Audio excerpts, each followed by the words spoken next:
Alors, bonjour chers souscripteurs de la Nouvelle France Libre, j'espère que vous allez bien. Donc pour cette nouvelle vidéo, j'ai décidé de continuer à commenter la vidéo que j'ai commencé à commenter sur l'autre chaîne, mais comme c'est une longue interview et que c'est intéressant, j'ai décidé de la continuer donc sur cette chaîne. C'est celle de Sébastien Lecornu, ministre de la Défense français. Et donc il était interviewé sur Legend, cette chaîne pas du tout sérieuse, animée par un ancien gars de Énergie, je crois, et avec des questions bien complaisantes, donc là aussi pas du tout sérieux, mais on parle de l'avenir de la France à un moment où la tension monte au niveau militaire, comme vous le savez. Donc c'est très important, je crois. C'est pour ça que cette interview a été très vue, hein, je ne sais plus combien, mais ça a été fait il y a une semaine et elle est déjà à 625 000 vues. Voilà. Et d'autant plus que le ministre accepte très peu d'interviews. On ne sait pas trop pourquoi. Donc là, il a accepté parce que les questions sont complaisantes, on est d'accord, et parce que il sait qu'il va être tranquille, il va pouvoir dérouler sa propagande, comme on a commencé de le voir dans la vidéo que j'ai faite sur mon autre chaîne, La Vraie Droite, si ça vous intéresse, pour les souscripteurs. Mais là, on va continuer. Donc je vais reprendre là où je m'en étais arrêté. Et donc je rappelle que c'était une chaîne qui a invité Dieudonné il n'y a pas si longtemps, avec des questions complaisantes là aussi. Donc c'est très surprenant, pour le moins qu'on puisse dire, que le gouvernement, mais bon, on connaît maintenant, accepte ce genre d'interview sur une chaîne qui reçoit complaisamment un humoriste, en fait, qui a été condamné à de multiples reprises, qui a même un bracelet électronique, je crois, donc voilà, la totale, et d'autres invités. Je ne rentre pas dans le détail, mais il y a vraiment eu tout et n'importe quoi, Joe Star, un peu le showbiz et la jet set, comme on dit, et puis des gens qui viennent raconter un peu leur vie, des gens qui enterrent d'autres gens, enfin, qui enterrent pas, mais c'est dans les, je sais plus comment on dit, les cadavres, quoi. Donc, ils ont des anecdotes, c'est souvent de l'anecdotique, et donc c'est ce média, parce que c'est le premier podcast de France, apparemment, dit le présentateur, que le ministre de la Défense accepte une interview, qui est en fait un lèche-bot qui va poser des questions certainement convenues d'avance. Mais bon, c'est comme ça que voilà, on vit dans cette France de 2025, c'est propagande et compagnie. Donc, on va voir un peu ce qu'il raconte. Donc là, je vais reprendre exactement là où je m'en étais arrêté sur l'autre chaîne. Alors, c'est parti. Je vais mettre comme ça, ce sera plus simple. Et voilà. Je ne fais pas de dessin sur ce que ça veut dire.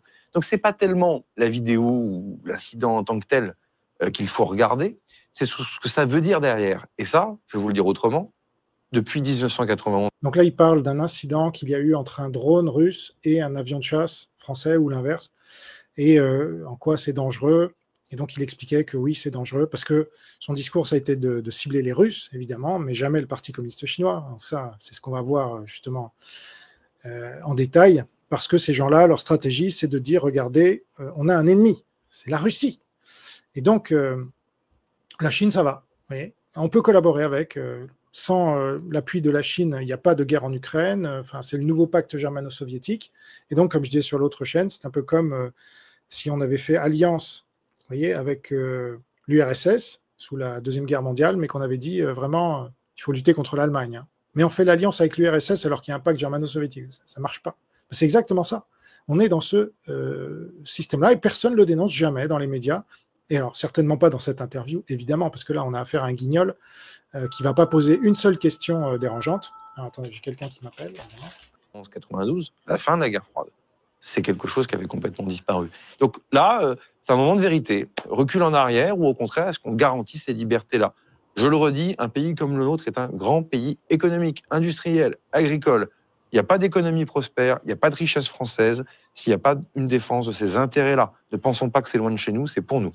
Oui, l'Est de l'Europe, c'est pas si loin que ça.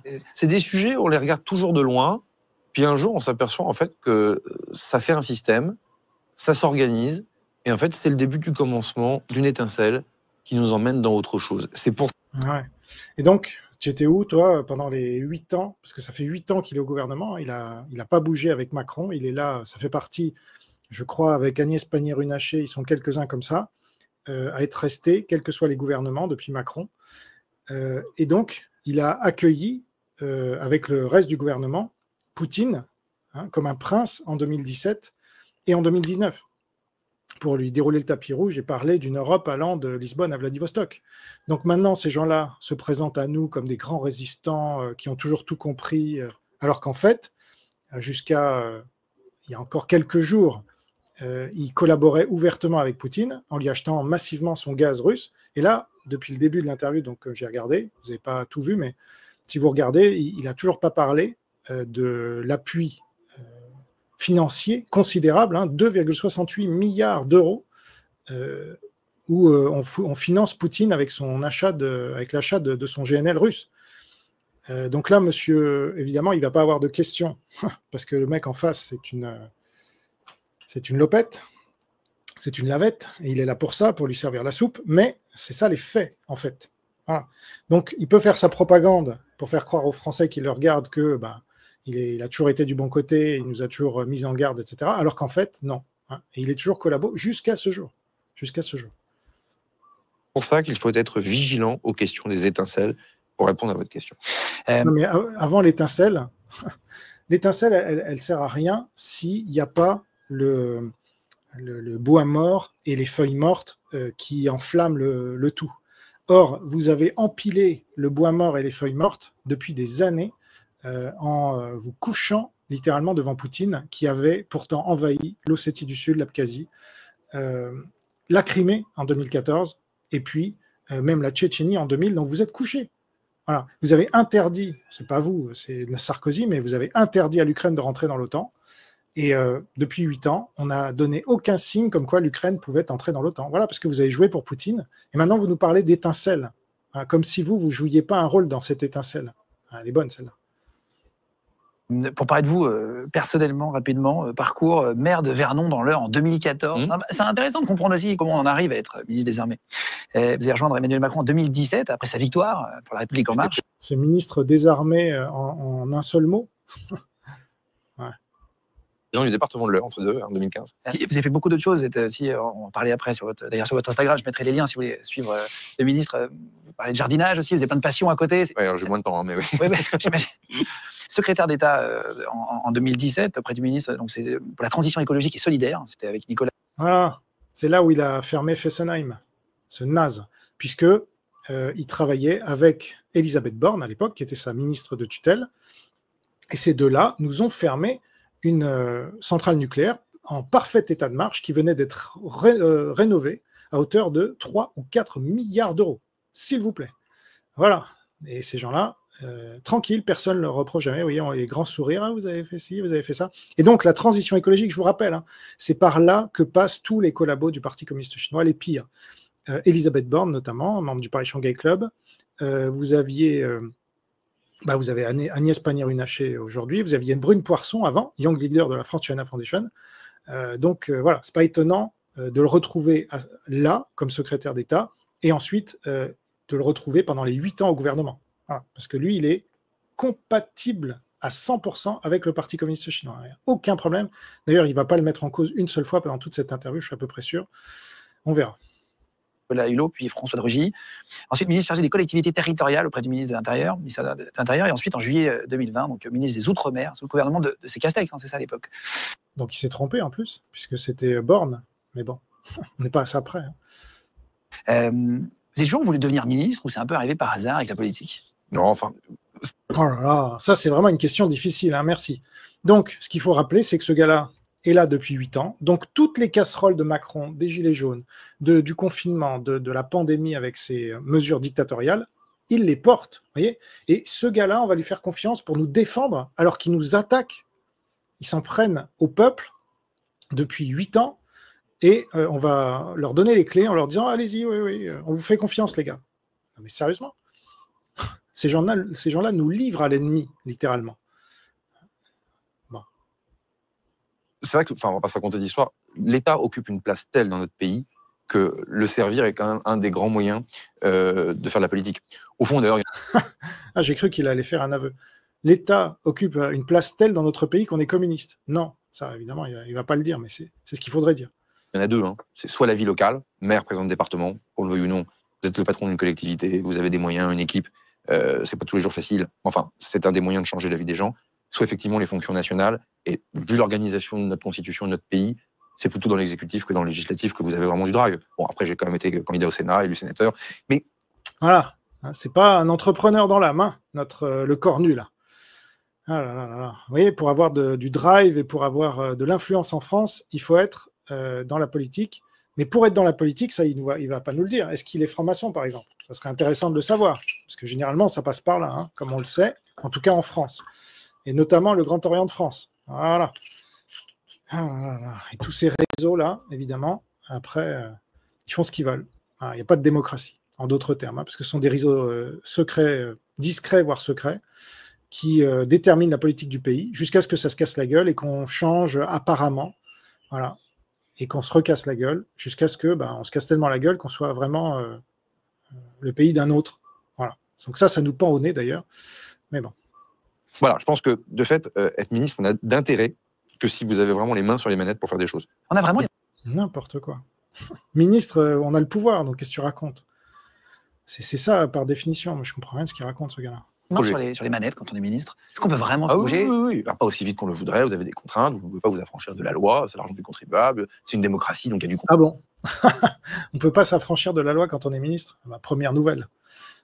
On va vous faire la liste de tous les ministres qui se sont affranchis de la loi et qui ont été pris.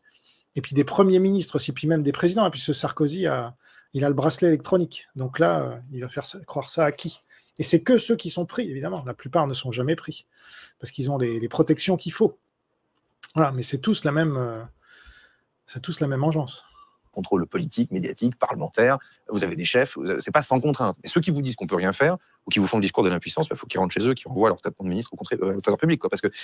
Ouais, ça aussi, c'est pas tout à fait vrai, hein. Comme l'avait dit Yvan Blot, de son vivant, c'est la haute fonction publique, hein, qui tient vraiment les manettes. Les ministres, bon, ouais, ils peuvent avoir un peu de latitude, mais c'est un peu les exécutants, parce que les donneurs d'ordre, c'est les énarques qui sont derrière et qu'on voit jamais, et qui, eux, ne sont pas élus et qu'on ne peut pas virer. Voilà. Et ils sont là toute leur carrière, et on en a encore pour longtemps, hein, de ces gens-là. Et au contraire, on peut vraiment peser sur les choses. Après, il faut avoir un rapport au temps. Pour parler de votre famille, c'est intéressant si vous avez des militaires dans la famille ou pas du tout? Pas de militaire. J'avais un oncle qui travaillait comme civil au ministère de la Défense à l'époque. En revanche, beaucoup d'anciens combattants. Et un grand-père ancien résistant, qui est probablement celui qui a donné la ligne et l'envie. Votre père... C'est marrant, tous ces résistants, hein. Il y avait 40 millions de pétainistes, mais tout le monde est devenu résistant, là. C'est bizarre. Donc, moi, dans ma famille, il y a un arrière-grand-père qui était résistant. Il est mort en déportation, voilà, pour avoir résisté dès 1940. Parce que la plupart de ceux qu'on nous présente comme des résistants, hein, c'est souvent des communistes. Et les communistes, ils ont collaboré de 39 à 41. Donc, après, c'est devenu, comme par magie, des résistants. Non, elle est bonne, celle-là. Mais bon, je ne connais pas son cas personnel. Mais enfin, voilà. Père était technicien, noté dans les usines Snecma, c'est Ariane Group, c'est les fusées en fait. Ariane, à Vernon, ouais, bien sûr. C'est les moteurs de fusées, cette boîte-là. Porte toujours le nom d'ailleurs. Viking, Vinci, Vulcain, c'est le V de Vernon à chaque fois. Ah, waouh. Attends, Vulcain, c'est pas les classifications c'est les noms des moteurs de chaque fusée. Ah oui. Ariane 4, Ariane 5, Ariane 6, toute la gamme de comment dire, Viking, Vulcain et autres. C'est à chaque fois le V de Vernon. C'est vraiment l'aventure spatiale qui est vraiment fixée à Vernon. D'ailleurs, c'est comme ça que je suis vernonnais, parce que mon père travaillait chez Ariane Group. Vos parents étaient contents de partir en politique ou c'est un truc qui faisait un peu peur quand vous arrivez à un poste? On s'en fout de ça. Bon, je vais avancer un peu parce que là, franchement, sa vie, on s'en tape. Hein. Voilà, donc maintenant c'est la pub, évidemment. YouTube, ça devient infernal. Ministre non plus, donc si on n'a pas envie de vivre avec ça, oui, il faut l'accepter. Démissionne, quoi. Je veux dire, voilà. Vous regardez les messages, vous dites, on va parler après des passions, etc., mais vous regardez sur les réseaux sociaux, les menaces, des trucs comme ça, c'est quelque chose qui effraie au début quand on arrive à un poste comme ça? Non, je ne la regarde pas, ou en tout cas... Alors là, franchement, ça va loin. Le gars, il est ministre de la Défense et on veut en faire une victime de menaces. Bon, allez, j'avance encore. Il m'a pris pour un espion, il va voir de quoi il se mêle. Bon. Mais oui, bien sûr, je trouve ça bien. En tout cas, moi, ça me fait du bien. On parlait de votre père tout à l'heure, qui travaillait dans les moteurs de fusée. Dans votre livre, Vers la guerre, vous dites, page 109, j'entretiens un lien personnel avec le domaine spatial qui ne date pas de ma nomination, donc vous expliquez pourquoi. Et vous dites, page 110, juste après, vous dites, les habitants de notre planète connaîtront à coup sûr des actions dignes de la guerre des étoiles. Qu'est-ce que ça veut dire? Vous avez commencé à parler de nucléarisation de l'espace juste avant. J'attendais qu'on arrive à ce moment-là pour en parler. Qu'est-ce que ça veut dire? Le spatial, ça a toujours été un environnement dans lequel les pays se sont dit, on y met des choses pour des besoins terrestres. J'ai besoin d'observer, satellite d'observation. J'ai besoin de télécommunications pour la télé, pour Internet. Je mets quelque chose qui fait le relais. Un satellite. Un satellite. Mais vous voyez, on est plutôt dans une logique de service civil, militaire, et le spatial a plutôt été préservé. Alors, avec un bémol quand même, c'est que début des années 60. Pour la Lune, la course? Ça va encore. Mais il y a eu des explosions nucléaires dans l'espace. 1962, les États-Unis font sauter une très grosse bombe nucléaire au-dessus du Pacifique. Ils le font plutôt pour des vocations scientifiques, faire des relevés, etc. C'est une bombe qui explose pratiquement à 400 km au-dessus de la surface de... Salauds d'Américains, vous voyez, toujours. Ils n'arrivent pas à cacher leur véritable orientation politique. C'est géopolitique, ces gens-là. Salauds d'Américains. Nous, on faisait des essais nucléaires en plein Sahara, mais ça va. Par contre, les Américains, ils faisaient des essais dans l'espace, vraiment. Quelle honte. La hauteur des SS de la surface du globe. Mais c'est une autre époque. Il y avait une vingtaine de satellites géostationnaires. On estime d'ailleurs que la moitié ont été complètement mis hors d'état de nuire, etc. Puis à un moment donné, quand même, URSS, Union soviétique, américain, tout le monde dit oh là là, on va se tirer une balle dans le pied. Donc il y a un traité en 1967 qui dit vous avez vu, on va se tirer une balle dans le pied et il indique sa tête. Ça, c'est les gars qui sont inversés complètement. Mais bon. Pas d'armes nucléaires dans l'espace. Bon, voilà, on en était. Sauf que, entre-temps, la technologie nous rattrape.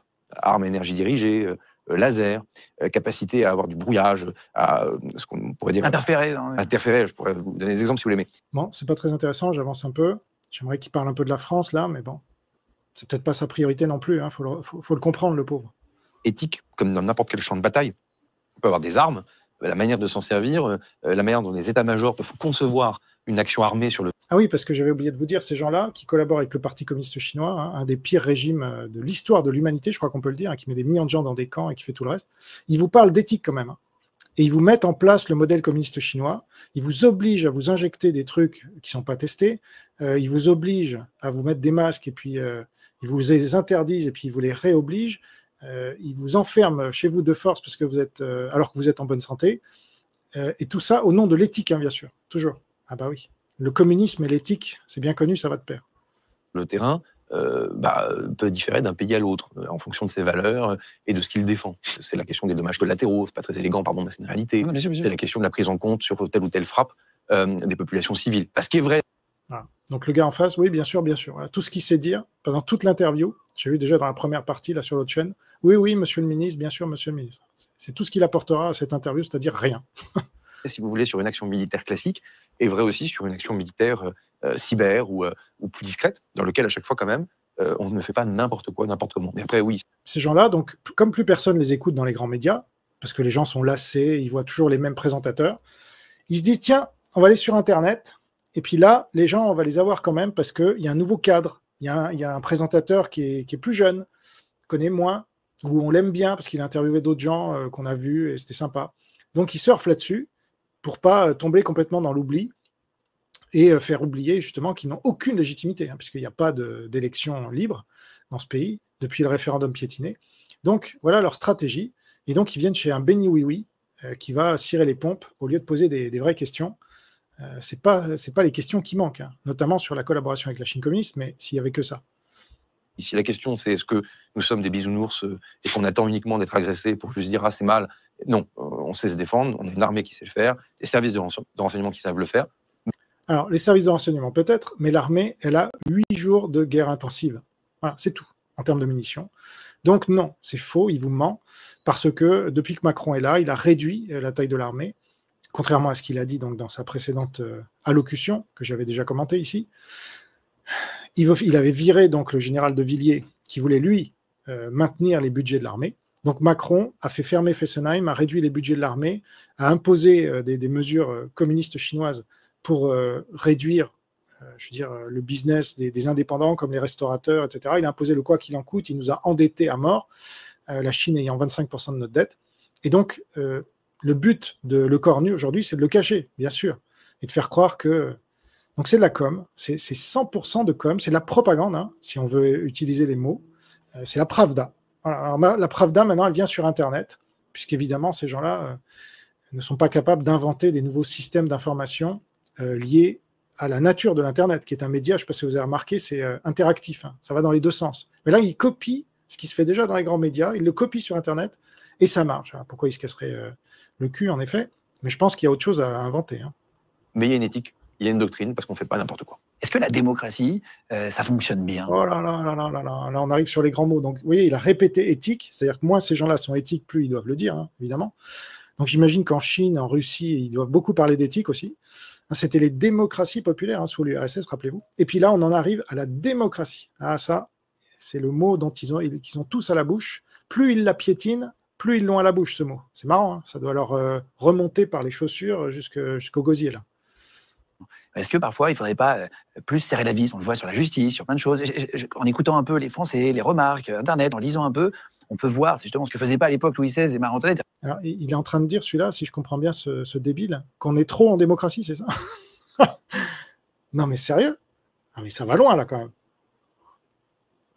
Être un cire-pompe, je veux bien. Enfin, déjà, c'est très critiquable. Mais en plus, dire n'importe quoi et prôner la dictature, ouais, mais c'est ça un peu l'ambiance en ce moment en France. Ne regardez pas, justement. Là, en regardant, on sent que parfois, les gens ont envie de plus de sécurité, de plus de resserrer la vis avec les méchants. Pour que... Oh là là là là. Resserrer la vis avec les méchants? Sérieux? Mais ça, c'est pour les enfants de 5 ans qu'on dit ça. Alors, c'est qui déjà les méchants, comme tu dis? En d'autres termes, en des termes plus adultes, l'ennemi. Qui est l'ennemi? Si c'est la Russie qu'ils ont en tête, pourquoi pas? Mais la Chine, non, ça, c'est pas les méchants, c'est les gentils, la Chine. Que les familles puissent être plus tranquilles avec ça. C'est quoi votre opinion là-dessus? En fait, est-ce que la démocratie, elle fonctionne au sens où électoralement, elle fonctionne? Oui. Oui, bien sûr. Pour l'instant. C'est-à-dire qu'en fait, quand vous avez... Il ne va pas dire le contraire, évidemment.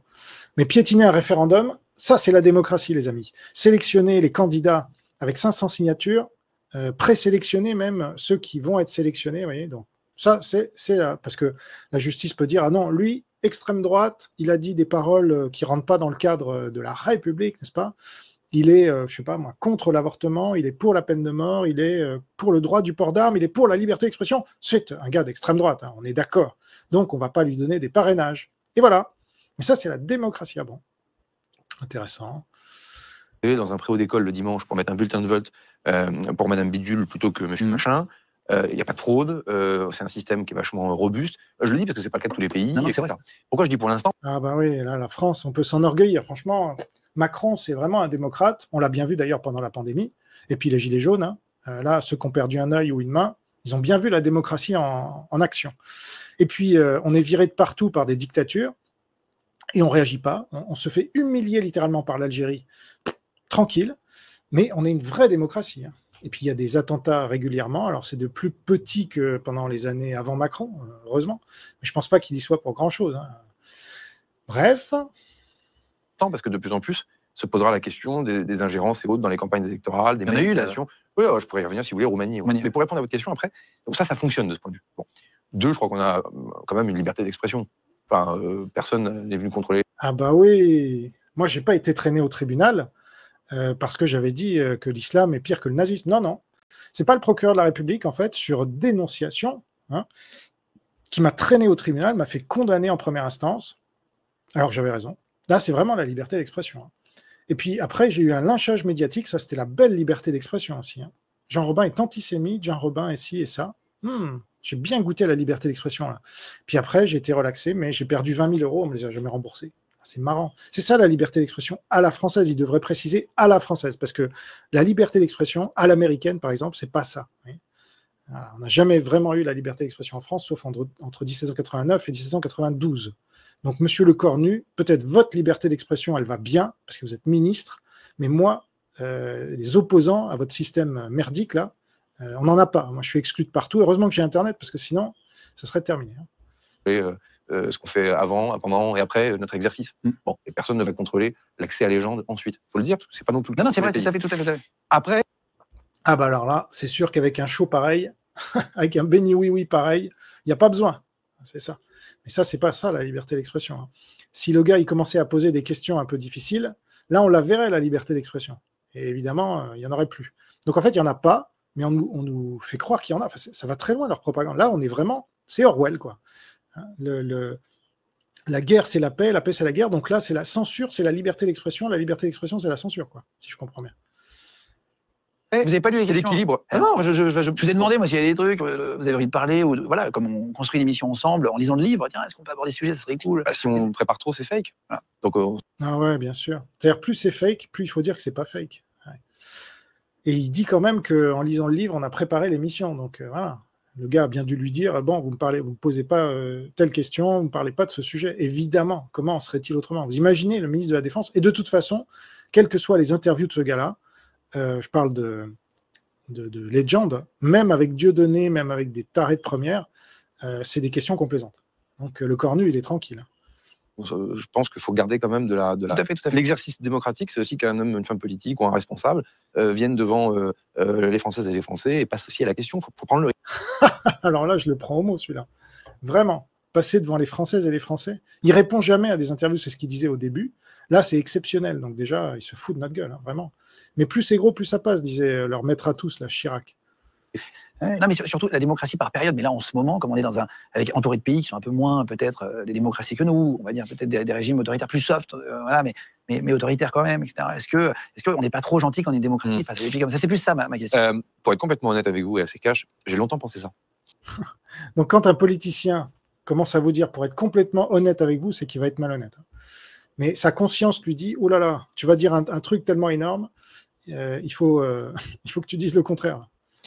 Mes fonctions gouvernementales d'être ministre m'a fait un peu évoluer parce que, bon, déjà, j'ai pas été fasciné par les régimes autoritaires et leur gestion du Covid. Ah ouais, oh, waouh. Alors là, ça va loin quand même. Hein. Ah, ils sont forts. Ils sont très forts. Puis le gars va pas bouger une oreille en face, vous allez voir. Là, il vient de dire une énormité. La gestion du Covid par les régimes autoritaires, c'était quoi? Tu parles de Macron, là, non? Le confinement, c'est pris directement sur la Chine. C'est le modèle communiste chinois. Le pass sanitaire, c'est le crédit social à la chinoise. Qu'est-ce qu'il y a d'autre? Les masques, on les a d'abord donnés à la Chine, le peu qui nous restait, puis après, parce qu'ils les avaient volés. Puisque c'était une attaque biologique, hein, ils avaient préparé leur coup. Bref. Non, mais incroyable. Et il dit ça sans si, ouais. Ça, c'est la grande qualité qu'il faut avoir pour être un politicien avec un petit p. Hein, parce qu'il y a quand même une noblesse à être un politicien avec un grand P. Mais c'est certainement pas le cornu qui en est un.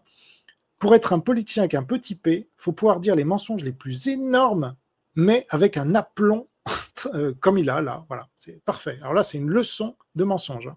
Parce que là, tranquille, le gars, il vous dit un truc énorme. Je pense que c'est pour ça qu'il a été sélectionné pour être ministre, hein, le gars. Je sais que ça peut être un sujet un peu polémique, mais enfin, c'est marrant. Moi, je me suis quand même senti mieux en France pendant le Covid qu'en Chine ou en Russie, pour être tout à fait direct. Franchement, quand on voit que la Russie et l'Iran sont frappés d'attentats terroristes islamistes absolument épouvantables, alors que pourtant... Alors là, il vient de prendre des exemples les pires au monde, mais il a quand même cité la Chine. Waouh! Alors là, faut reconnaître, il a critiqué la Chine. Voilà. Ça, c'est historique quasiment. Mais effectivement, si on prend... Mais même, je crois que la Russie a eu moins de mesures attentatoires aux libertés que la France, hein, pendant la période du Covid. Il ne me semble pas qu'ils ont eu un confinement très important. Il y en a eu un, mais nous, on en a eu 3. Donc, et puis, ici, en Polynésie, Macron est venu et il y a eu 500 morts. Hein. Bon. Donc, je ne sais pas de quoi il parle, le cornu, là. Il s'est inventé une réalité parallèle parce que ces gens-là, s'ils commencent à vivre dans le réel des Français, je leur souhaite bien du plaisir. Ce sont des pays qui pratiquent la torture, et pas franchement de sujet de liberté individuelle ou de protection des données personnelles. Ça veut dire qu'avec des services qui emploient des méthodes qui sont pas franchement les nôtres, heureusement d'ailleurs, en fait, ils se prennent quand même des attentats qui sont épouvantables. C'est bien ça. Voilà, donc ça, son discours, c'est de dire, regardez, la France est une démocratie parce qu'il y a des dictatures. Non, ça marche pas comme ça, en fait. Il y a des degrés dans la dictature. Ces gens-là, ils adorent les spectres. Vous savez, dans les genres, il y a des spectres entre hommes et femmes, d'après la théorie des genres, hein, qu'ils adorent. Tout le wokisme. Donc, il y a des spectres, normalement. Mais là, non. Vous voyez, c'est dictature, démocratie. Nous, on est une démocratie parce qu'il y a des dictatures. Désolé. On est une dictature, mais soft, en fait. Voilà. Il y a des gens sur lesquels on tire hein, à balles réelles. Enfin, LBD, c'est quand même des trucs qui peuvent tuer. On leur a tiré dessus, on leur a fait perdre des yeux et des mains, avec des grenades, etc. Ensuite, des confinements, c'est dictatorial. Je suis désolé, hein. Je ne reviens pas parce qu'on le sait maintenant. Ça fait 5 ans, là. On fête le 5e anniversaire, donc il dit, oui, je m'excuse, c'est un peu polémique. Ouais, excuse-toi, c'est ça. Parce que ces gens-là, aucun n'a payé. Aucun n'est passé en justice. Je veux dire, pour avoir enfermé la France entière, alors qu'il suffisait d'isoler les gens touchés par le virus. Mais non, il fallait la France entière, 3 fois de suite. Et ici, en Polynésie, encore une fois, 500 morts, avec Macron qui vient alors qu'il n'y a pas de morts depuis 6 mois. 500 morts, l'équivalent de 150 000 morts, hein, rapportés à la population de la métropole. Mais voilà, en face, vous voyez le gars là, vous le voyez en train de réfléchir à une question difficile qui pourrait pas. Ah non, non, là, il réfléchit pas à ça du tout. Du tout. Pas si binaire, quoi. S'il y avait une solution miracle, je pense qu'elle serait déjà en application. Donc, c'est pas. Donc, moi, je pense que malheureusement, je suis désolé de le dire, mais c'est plus compliqué. Alors, j'ai un autre sujet avec l'espace, pour terminer sur le sujet, mais comme vous êtes très informé avec la DGSE et tous les services de renseignement, je me dis que je vous la poserai si vous avez une réponse. C'est les ovnis. Je trouve ça intéressant de vous poser la question. Ah bah oui, la propagande pro-russe, bien sûr. Alors ça, c'est intéressant, puisque c'est poussé toujours par le KGB. Hein, on l'a vu X fois sur cette chaîne. Je ne suis pas du tout étonné, donc, qu'il lui pose la question. Mais alors, peut-être que sa réponse va plus m'étonner, on va voir.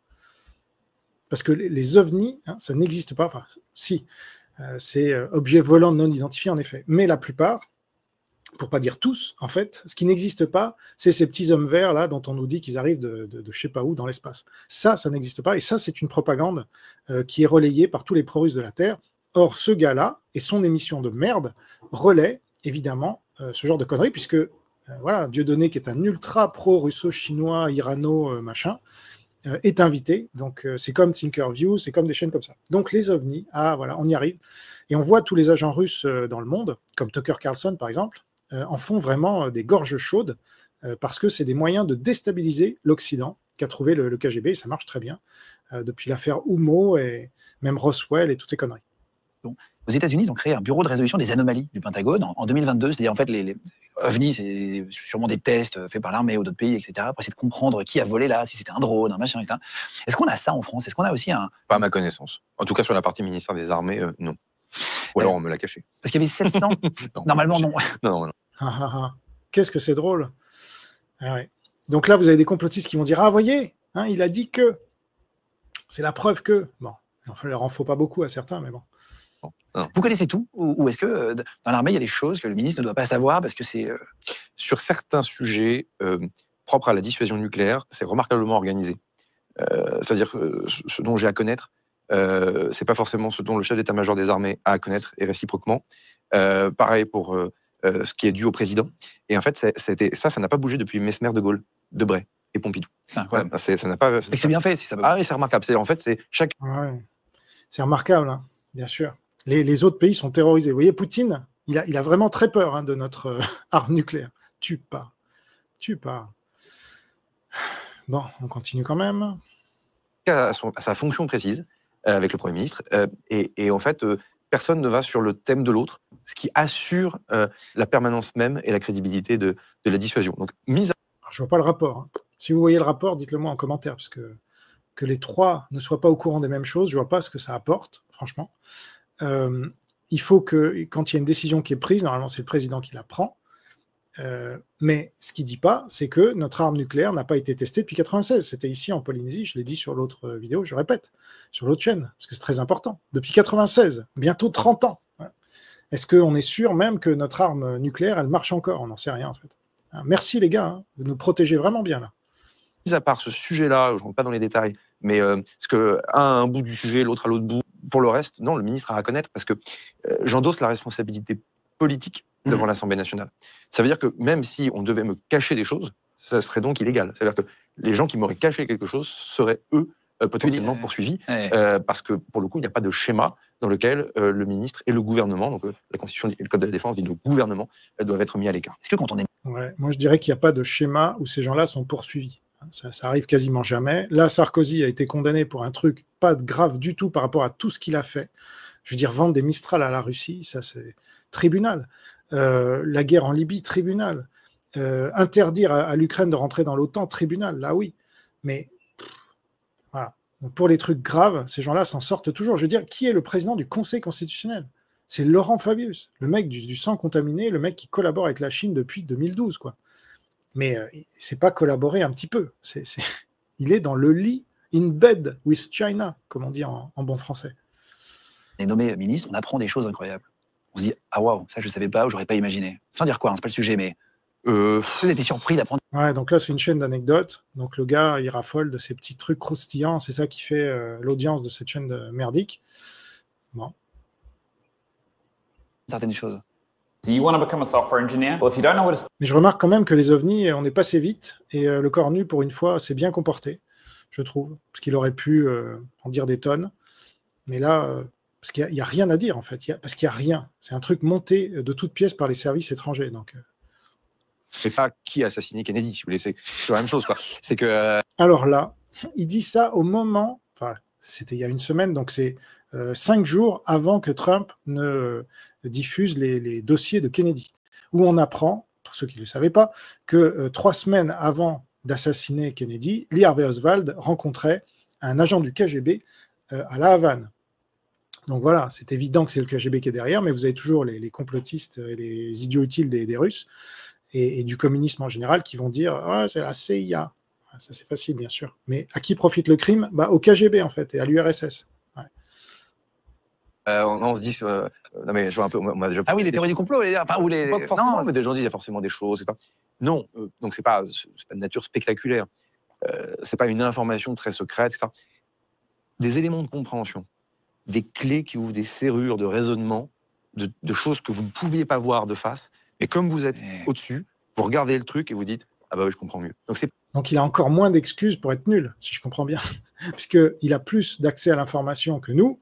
Nous, on comprend très bien ce qui se passe, a priori. On a lu Golitsyn, voilà. Est-ce que lui, il l'a lu? Même le directeur de la DGSE, on l'a vu. Il l'a lu, en tout cas, il y a de fortes chances qu'il l'ait lu, puisqu'il l'a derrière lui quand il se prend en photo, n'en déplaise à Philippe Fabry. Et donc, malgré tout ça, il comprend toujours pas, et il collabore. Bon, voilà. C'est pas une info, c'est plutôt une manière de lire les choses, qui n'aide pas à simplifier les choses, parce qu'en général, ça vous les rend encore plus compliquées. Mais vous dites, je comprends mieux pourquoi tel ou tel prédécesseur a décidé ça. Ouais. Enfin, comme n'importe quelle personne qui apprend, qui accède à la recherche, qui accède au savoir. Lorsqu'il a accès au savoir, il comprend mieux ce qu'il a observé que s'il n'a pas voulu écouter ce qu'on lui a dit. C'est vrai que parfois, on peut dire, tiens, mais pourquoi il a dit ça? Pourquoi tel politique a pris ce choix? Donc là, on est dans des trucs généralistes, on ne rentre pas dans le détail, c'est pas très intéressant, donc je vais avancer un peu là, parce que franchement... prévention contre les cambriolages, etc. Et sur une opération qui aurait pu très très mal tourner, il était conducteur de la voiture dans laquelle j'étais, et on a vraiment été confronté à un individu. Bon, rien à voir avec la défense, j'avance. Ce serait bien qu'il parle du sujet un peu et de l'avenir de la France. Là, on est en montée des tensions militaires et tout. Le gars est ministre de la Défense, il ne parle pas de la défense. Il faut sérieux parce que l'écologie, ça avait du sens au regard de ce que j'avais fait dans l'heure. Les collectivités locales, je viens de là, je suis un élu de terrain. L'outre-mer, j'ai... Voilà, on ne parle toujours pas de défense. Ok, j'avance encore. Un beau cérémonie, pas complètement militaire, mais enfin un peu formelle, dans lequel on va rebrasser tout le monde et tout le monde va se retrouver face au mât et les couleurs. C'est quand même le fondement. Et un militaire lève le drapeau et ça chante. En fait, c'est quand même bizarre sur une journée de défense. Totalement inutile et inintéressant. Alors là, on montre des images, ok, on fait la promotion de l'armée, pourquoi pas. Par là. 2, on est une puissance nucléaire. Bon, on y revient. De toutes les évidences, si un pays s'en prend à nos intérêts vitaux, la dissuasion fera son œuvre. Bon, ça veut dire quoi? Ça veut dire aussi que les pays qui vont s'en prendre à nous, vous avez la dissuasion nucléaire qui est là, va chercher à la contourner et à passer par en dessous. C'est pour ça que faire 300, 400 attaques cyber sur 300 ou 400 hôpitaux en même temps, quel effet dans le pays? Combien de victimes? Ah ouais, c'est qui a fait ça? La Russie tout seul, toujours, le bouc émissaire, ou alors la Chine?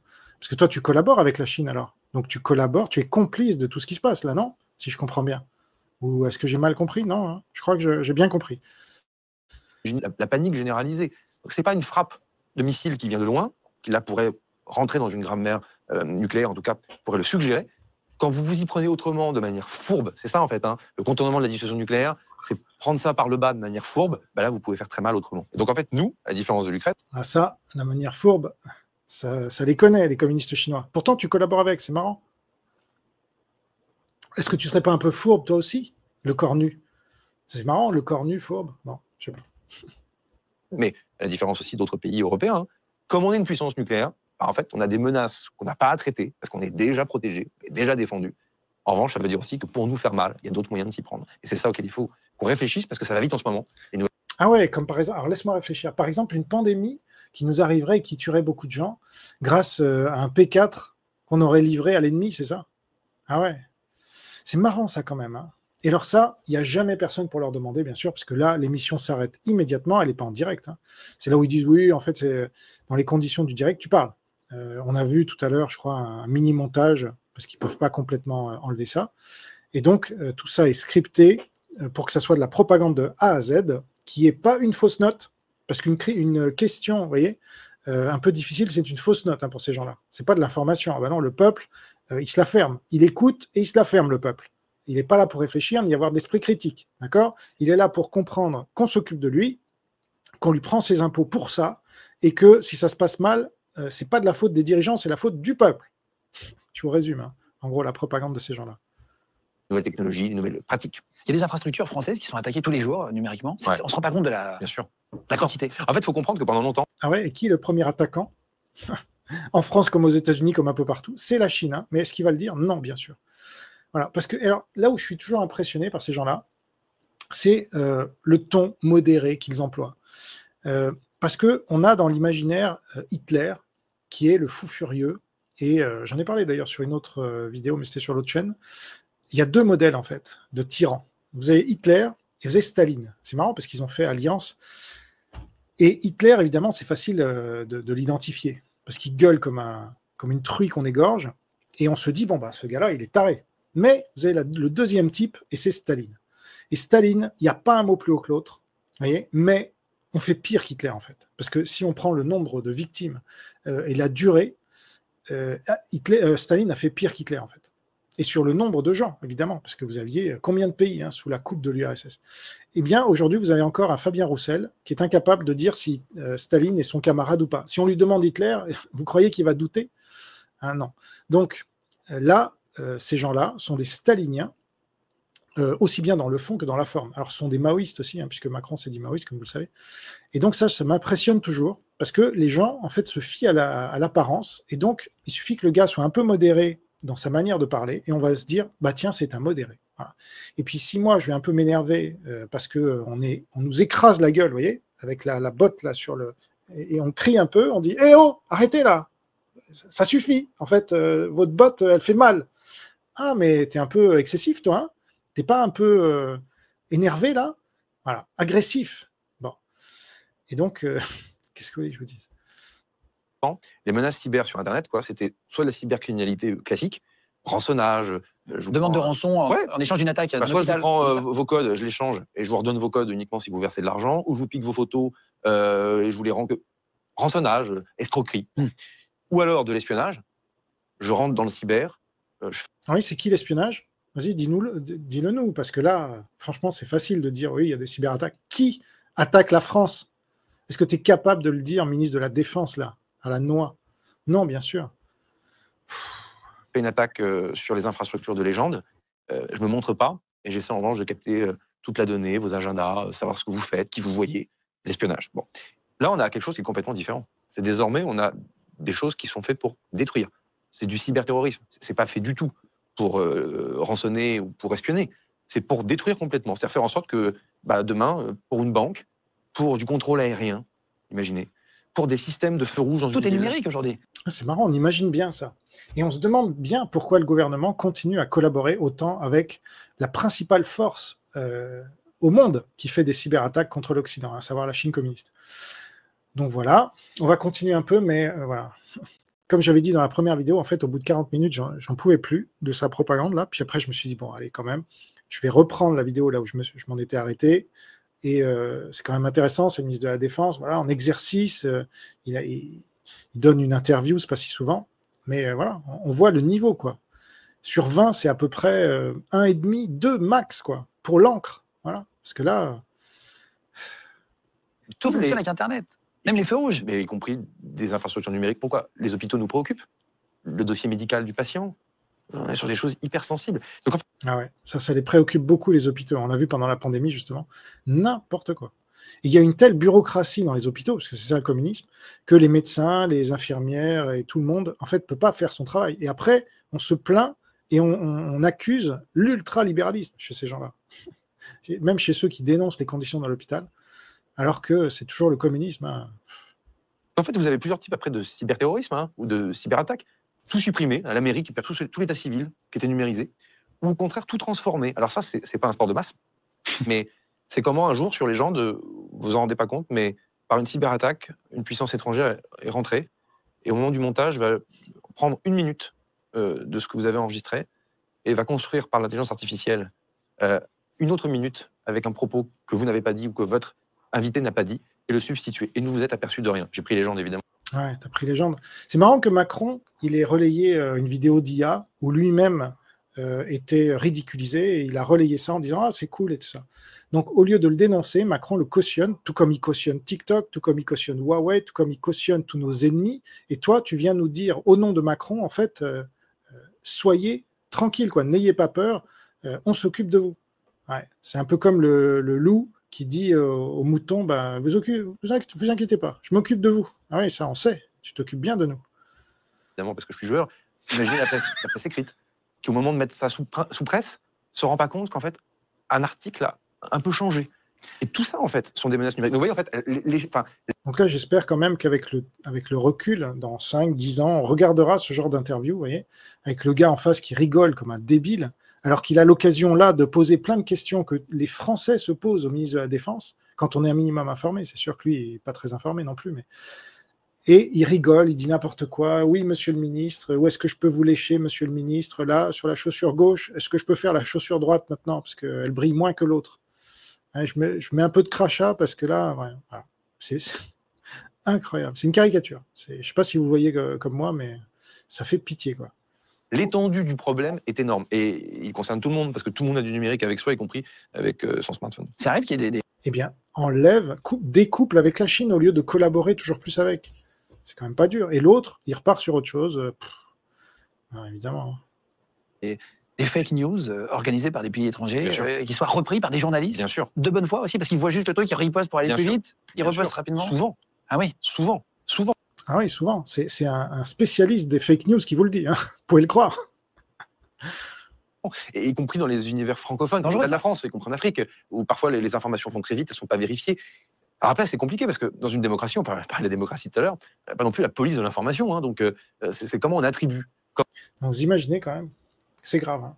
Parce que là, on peut dire, oui, bon, il utilise démocratie alors qu'on n'est pas en démocratie. Non, mais vous vous rendez compte, l'inversion des valeurs, dire qu'on est en démocratie alors qu'on n'y est pas, c'est comme dire qu'un rond, c'est un carré, quoi. On vit dans le virtuel où on peut tout inverser et ça n'a pas de conséquences, quoi. Je suis désolé. Piétiner un référendum, c'est pas la démocratie. Ou alors, il faut redéfinir la démocratie. Oui, ok, la démocratie populaire. Voilà. C'est ça la démocratie maintenant. Voilà. Sous l'URSS, ils étaient en démocratie. Dites-nous-le. Dites-le nous, pardon. Et à ce moment-là, on saura que voilà, on est en URSS. Ok, moi je veux bien qu'on nous dise la vérité. Au moins, voilà, on vous dit qu'on est en démocratie, mais en démocratie populaire. Et donc, la seule différence, c'est que vous avez encore un peu de pain dans les boulangeries, alors qu'en ex-URSS, dans ce qu'on appelait l'URSS, là, il fallait faire 10 heures de queue pour avoir un quignon de pain. Voilà, moi je veux bien. Mais ne nous prenez pas pour des débiles, quand même. Parce que on est adultes, on a une vie derrière nous, on a une expérience du commerce, notamment, du marché, voilà, contrairement à vous, qui êtes des énarques ou qui êtes des fonctionnaires. Là, toute sa carrière, il l'a passée dans l'administration. Et il croit qu'il sait suffisamment la vie pour diriger un pays, ce gars-là. Et être ministre de la défense d'un pays. Et là, c'est là où on se dit, bah, c'est pas possible. On a donné les clés à des dingues, quoi. À des gens qui n'ont pas conscience d'être dingues, certainement, parce qu'il a l'air d'être de bonne foi. Hein, ça. Mais combien de couleuvres il a dû avaler pour garder son poste et monter dans les hiérarchies, c'est toujours la même chose. Et encore une fois, le dénominateur commun à tous ces gens-là, c'est qu'ils sont dans les petits papiers de la Chine. Je ne peux pas vous dire ça autrement. Ils sont pantins de Pékin. Voilà. Ça, j'aime bien cette expression. Elle veut bien dire ce qu'elle veut dire. Ça, c'est le dénominateur commun. Je ne connais pas d'exception. Si vous en connaissez une, dites-le moi. Voilà. Comment on est capable de... Alors, il y a des projets qui existent. Hein, parfois, vous savez, un peu comme l'alerte enlèvement à la télévision. Ouais. Singapour, Taïwan réfléchissent à ça parce que sont très impactés, y compris par des menaces parfois qui viennent de pays limitrophes. C'est ce que je veux dire. Ah ouais, on voit ce que tu veux dire. C'est marrant, ça. Oui, je ne savais pas qu'il allait parler de la Chine sans en parler, parce que c'est le mot tabou. Oh là là. Bon, il l'a dit une fois, mais pas plus. Hein, faut pas déconner. Donc là, Singapour, Taïwan, si vous voyez ce que je veux dire, hein, les menaces limitrophes, ouais, on voit ce que tu veux dire. Mais tu vas pas trop t'étaler parce que, justement, tes maîtres chinois pourraient dire « Eh oh, qu'est-ce que tu as dit là sur Taïwan, hein? Tu sais, grâce à qui t'es ministre? Espèce de naze. C'est nous qui t'avons fait monter, là, quand tu étais secrétaire d'État à transition écologique. Tu bossais déjà pour nous. Bon. Eh ben, comme tu nous as bien léché les bottes, toi aussi, parce que là, c'est un concours de léchage de bottes. Vous avez le cornu qui lèche les bottes à Macron, qui lui-même lèche les bottes à la Chine communiste, et puis vous avez l'intervieweur, soi-disant, qui lèche les bottes au ministre. Bon, allez, une dernière salve, et puis après, on arrête là. c'est de se dire, ah, là, il y a un doute sur la nature même de l'information. Être capable de faire clignoter quelque chose pour dire, en fait, à la personne qui Ça, regarde. c'est une fake news. Bon, je sais pas. Bon, ben voilà. On a bien fait le tour du truc. Donc là, c'est une fake news, en effet. Cette interview complète. Donc j'ai vu la première heure, et je peux vous dire que c'est une... donc vous pouvez aller sur l'autre chaîne, La Vraie Droite, pour mon analyse du premier quart d'heure. Pareil, franchement, fake news de A à Z, propagande. Là, on est vraiment... c'est la pravda, quoi. Je vois ce qu'ont vécu même les nazis, à mon avis, les communistes de l'ex-URSS, ce que doivent vivre aujourd'hui les gens à Cuba, au Venezuela, avec cette propagande, en Chine évidemment, en Corée du Nord, cette propagande qui se déverse là, elle est bien lisse, elle est bien feutrée, hein, comme je disais, les couleurs et tout ça, c'est pour vous endormir et vous dire « Ah, il y a un ministre là qui s'occupe de nous, de notre défense, hein, c'est le ministre de la Défense. » En fait, c'est le ministre du couchage, c'est le ministre de l'abdication et de la capitulation, en race campagne, hein, mais vous inquiétez pas, vous êtes protégé par la dissuasion nucléaire. Ah ouais, super. Ouais, non, en fait, on n'est pas protégé du tout. Et là, si Poutine demain nous menace du feu nucléaire, on dira « Ah, pardon, Poutine, tiens, on quitte l'OTAN et on ne soutient plus l'Ukraine. Le peu qu'on soutenait, on ne soutient plus. Tu peux venir même chez toi, chez nous, fais comme chez toi. » Voilà. Tu sais bien, Vladimir, hein, depuis l'URSS, tu es en France comme chez toi, bien sûr, hein, depuis la 5e République. Parce que la 4e, elle résistait. Mais là, depuis De Gaulle, terminé. Voilà, c'est fini. Et alors, depuis Mitterrand, j'explique même pas. Donc voilà, ça c'était l'interview de notre cher ministre de la Défense. J'espère que vous êtes fiers de votre ministre. Voilà, parce que vous le payez suffisamment cher, hein, à tous les sens du terme. Donc voilà, n'hésitez pas à me dire ce que vous en pensez en commentaire. Portez-vous bien, malgré tout, gardez la foi, vive le Christ sauveur, la Nouvelle France libre et la vraie droite. Salut.